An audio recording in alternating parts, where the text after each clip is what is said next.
Hello guys, welcome to a new video where we will work on a system to scan for targets. We can use this scanner for maybe our AI to find targets, or maybe render points of interest for a player, or whatever you want.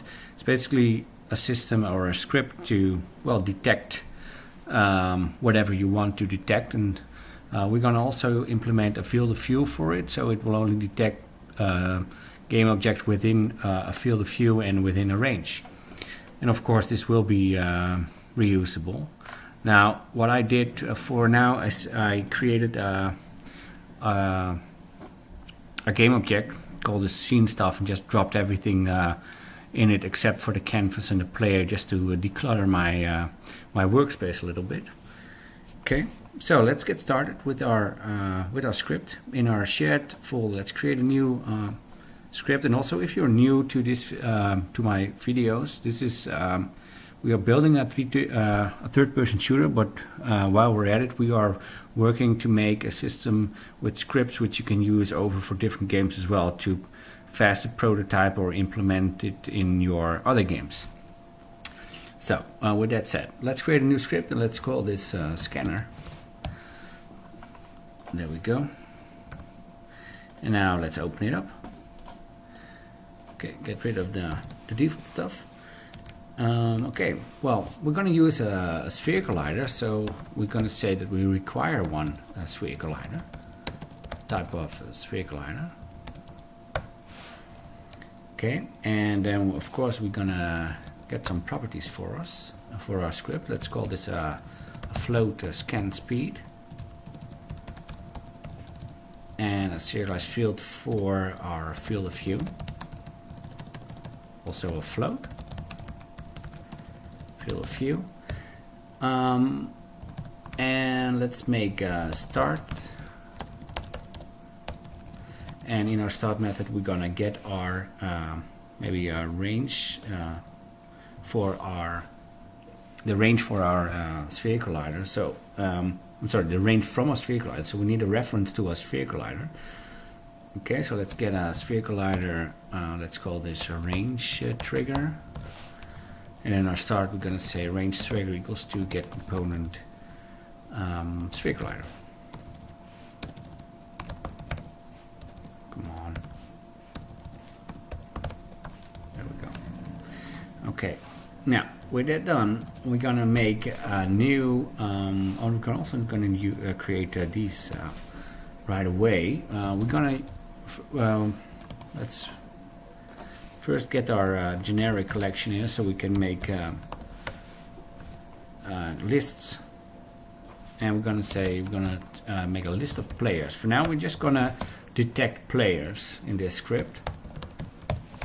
So those are our targets. We might be able to find more targets when we are going for a multiplayer game, for our network stuff. And then we're going to say a player for our selected target.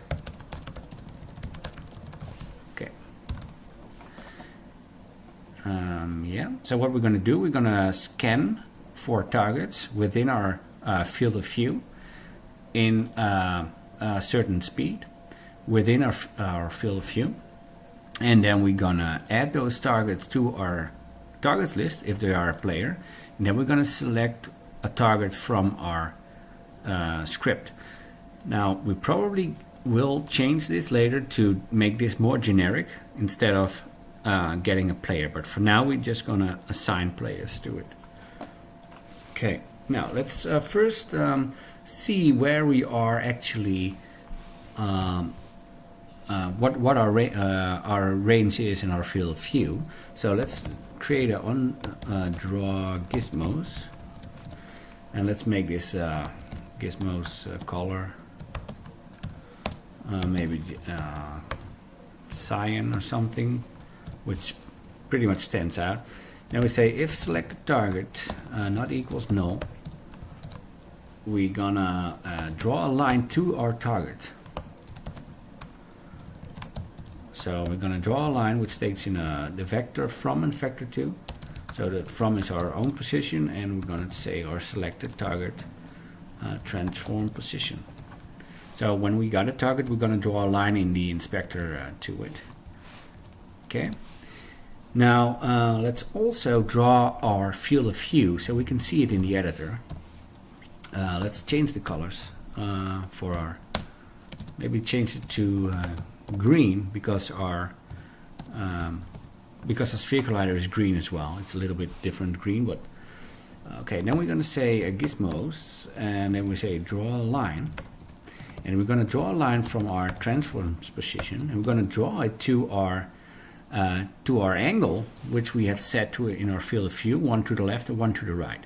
Now we need to calculate our angle from our field of view. So let's make a method here. Let's call this factor 3 get view angle, which takes in the angle. And then we first get we convert the angle to radians. So we say radian equals angle times mod f, and then it's deg to rad. Okay, so then we have converted it to radians, and then we say return new factor 3, and then it's going to take a sinus or sinus sine and the radian of it, and then for the y we say 0, and for the z-axis we go a cosine, and radian. Okay, so now we got the angle. So we're gonna say a transform position, and we're gonna add the get view angle of our field of view, and then we divide it by 2, or you can say times 0.5, whatever you prefer. And then that's also the range, which we're going to use will be the range trigger. But in our editor, the range trigger is not instantiated, so we're just going to say get component sphere collider here, and then the radius.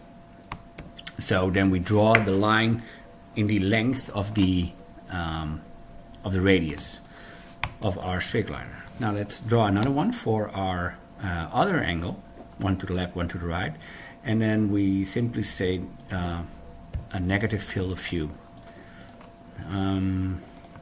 Let's see what happens if we assign this to, let's create a new game object here, an empty one, reset it, and then we move it a little bit back.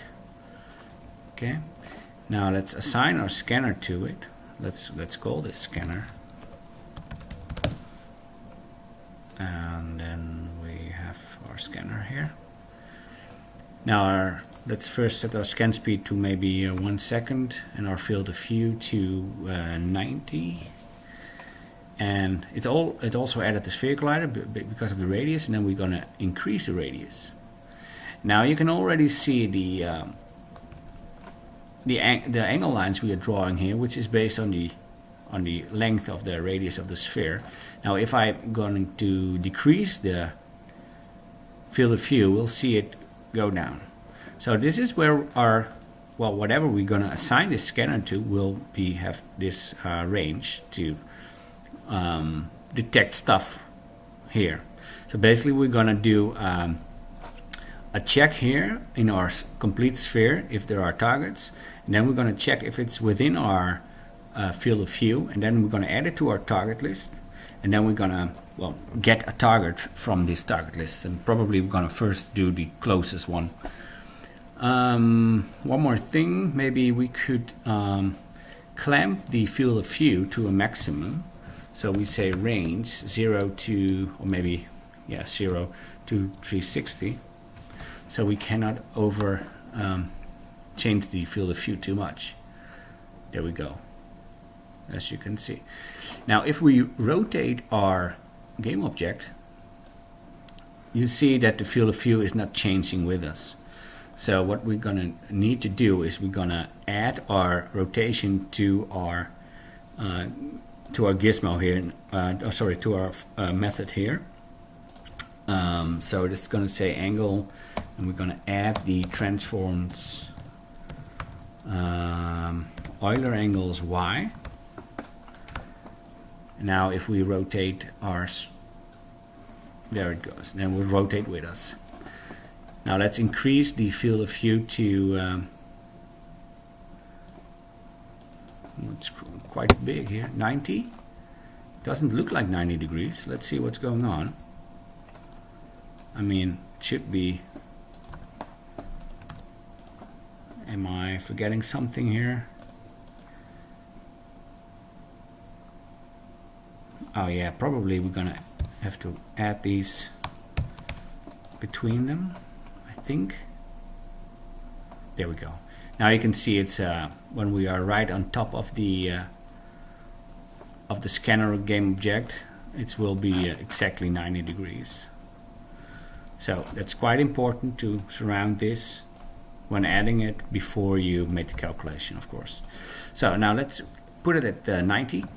Maybe we can put a default at 90, but this will do for now. Okay, so now we need a way to scan for our targets. Let's make a void scan for targets, which will scan for our targets. Let's first do collider and an array, which are the results of our scan. So it's going to be a physics, and then we're going to use the overlap sphere, which returns an array with all the colliders touching or inside of the sphere. So it will get all the colliders, and not really. We're going to check for the within the field of view later on. So let's go for it takes a factor 3 position and a radius. So it's going to be a transform position, and then the radius is going to be our range trigger radius. Sorry. So this is our sphere collider. Then we're going to loop through our results length. Come on. For some reason, if I'm trying to explain it, I'm result. So let's refactor this to results. Okay. Now we're gonna check for the player. Like I said, we're first gonna do the player for this video. So we're gonna check if it's a player. So player equals to results I transform get component player. If we are no player, we're gonna return, and then we're gonna check if our player will be in line of sight. Now it's probably best to make a new method for our line of sight check. So let's make a bool method is in line of sight, which will take in a factor 3 of our eye height. So maybe if we are crouched, we cannot see over our obstacle, so we're gonna say eye height, and then we eye height, and we're also gonna take in a factor 3 of our target position. So basically the target, we want to check if it's in line of sight with our scanner. Okay, now let's first get the direction to the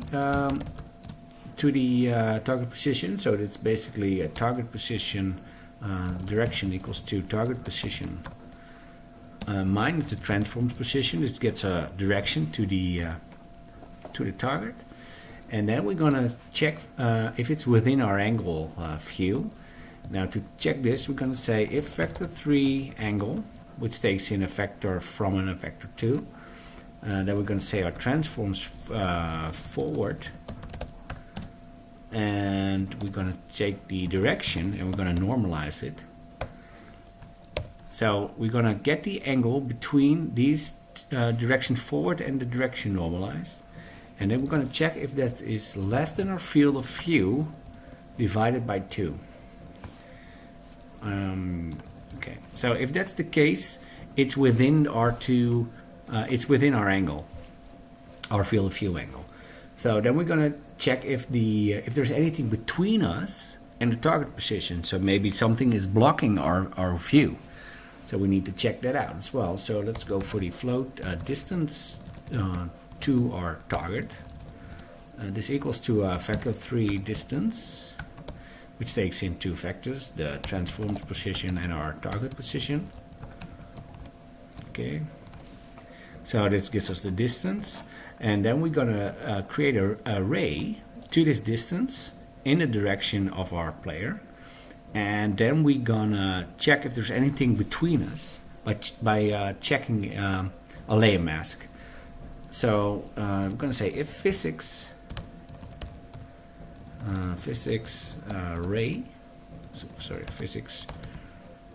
raycast, we're gonna raycast from our transforms position. Transforms position. We're gonna add the eye height, and then we're gonna say direction. Again, we normalize the direction, and then we say our distance to the target, and then we're gonna need our mask here. So let's make a new serializable field. Serialized field. Let's call this. It's a layer mask. Let's call this mask. So everything which is assigned in a mask, that is where we will be colliding with. So basically, what we're gonna do, we're gonna give our player a layer, and then we're gonna check for every layer in our raycast except for the player. Now, if it hits something, then we know there's something blocking our view. Okay, so now let's gonna add the mask here. So if this is the case, we're gonna say return false, because then something is blocking our view. Something blocking our view. Okay, and otherwise we're just gonna say return true, and in the end we're gonna say return false. So if it reaches here, it will only return true if this is checked within our angle, and if not, something isn't blocking our view, then it will return our boolean.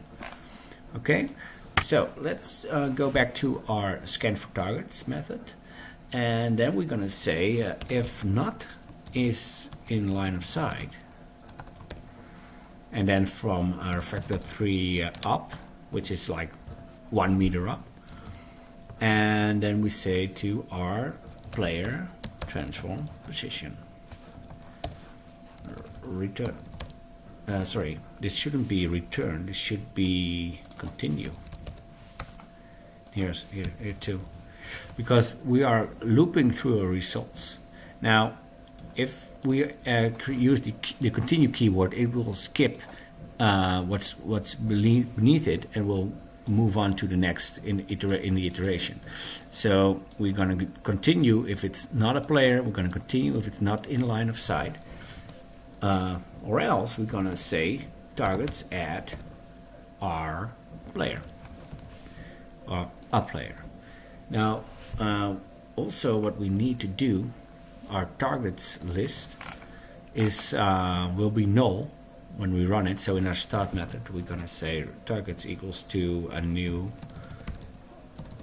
list of players. New list of player, I mean. Yeah. We probably want to in every scan for targets method we're gonna say we're gonna clear our target list. So we're gonna say targets equals to new. So we can even do it better here. We're gonna remove it here, because every time the scan for targets is called, we're gonna create a new list of our probable targets. No, I'm sorry, we're not going to do it, because now I think of it, we're probably gonna need the targets later on to change maybe which target we are looking at, we want to attack. Okay, so after the for loop, we're gonna check how many targets we have in our list. So if targets count equals to 1, we only have one. We have only one target. So our selected target will be our targets, the first one in the index. Otherwise, let's first do an implementation here and later we're gonna probably do the implementation in something which will inherit from our scanner class. But now we're gonna do it right here. So let's check for the closest target. Now we're gonna say float closest target, which equals to our range trigger radius. So this is our maximum range. We're going to set the closest distance to it, and then we're going to for each loop through the collection. So in our targets, we're going to loop through it, and then we just check if the factor 3 distance from our transforms position to our item transform position, if this is less than our closest target, then it will be closer to any previous target. So then we're going to assign selected target to the item. Let's rename this to possible target and refactor it. Shift Alt F10 to refactor it. Okay, or rename it. And when we are done, we will need some way to repeat this process. So let's create a script for scanning, actually to do the actual scanning, or trigger the actual scanning. So let's call this void prepare scan, which will use our well, first we're going to check if our selected targets, if this is assigned, we're going to skip out. So we're not scanning when we are currently have a target selected. And now let's say a game manager instance timer. I'm going to add a scan for targets, and we're going to do it in scan speed. So now I believe we said every 1 second it will call scan for targets. Let's check if this is the case. So we're just going to print it out here. Come on.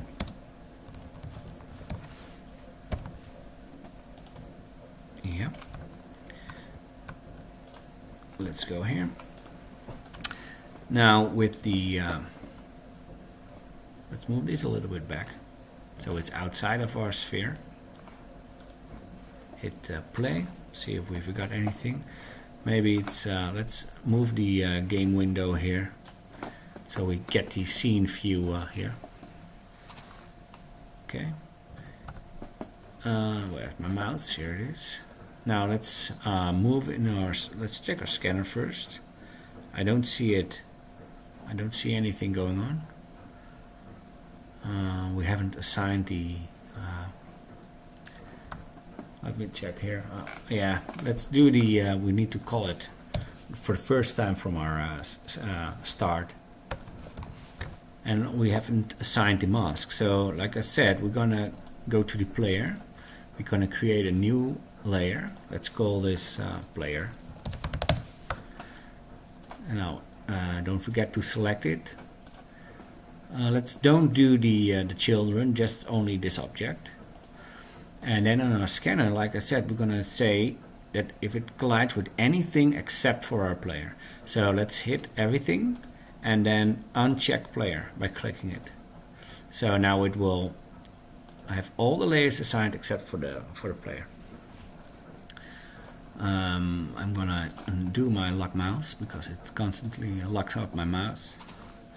Okay, now let's see if it says something. Yes, it scans for targets, but not anymore. I expected it to be going on, so to continue.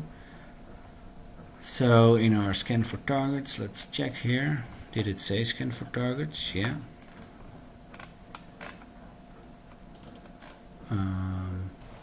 Yeah, we're gonna say here prepare scan as well. So when we are done with scanning, we're gonna say prepare scan. So when we have a selected target, that will be catched here in our prepare scan method. Okay. Now here we go again. So you can see it's scanning every second.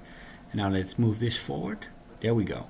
Now it draws the cyan line to our target, but it will always keep the target set. And I think this is good for now, because maybe sometimes it will see the player and the player will move somewhere, but we still want to know maybe a reference to the player so we can change it around, or maybe look for the player in a certain area here. But for now we're gonna keep it like this. Now let's check for the if it's blocking when we are blocking a view. So let's increase the radius of our scanner. Of our radius of our sphere collider. There we go. So that player is already in it. Let's create a cube. Let's reset this. Move it here. Scale it on the X, and maybe raise it a little bit. Now hit play. Okay, now you can see it's not detecting the player now. Now if I move it forward, it will still not see our player. And now if we move the wall, there it goes. Now it scans our player. Now one more thing to check if it's outside our field of view. Like so. So now it's not detecting anything here. No, and now we go inside, and then it will check our player. Okay, well, this is it for this movie, for this video. I hope you understand a little bit where we are going with the scanner. We will attach this scanner later to our AI, and maybe we're going to use it for something else as well, to detect our player and targets for our player. Thank you very much, and I'll see you in the next video. Bye bye.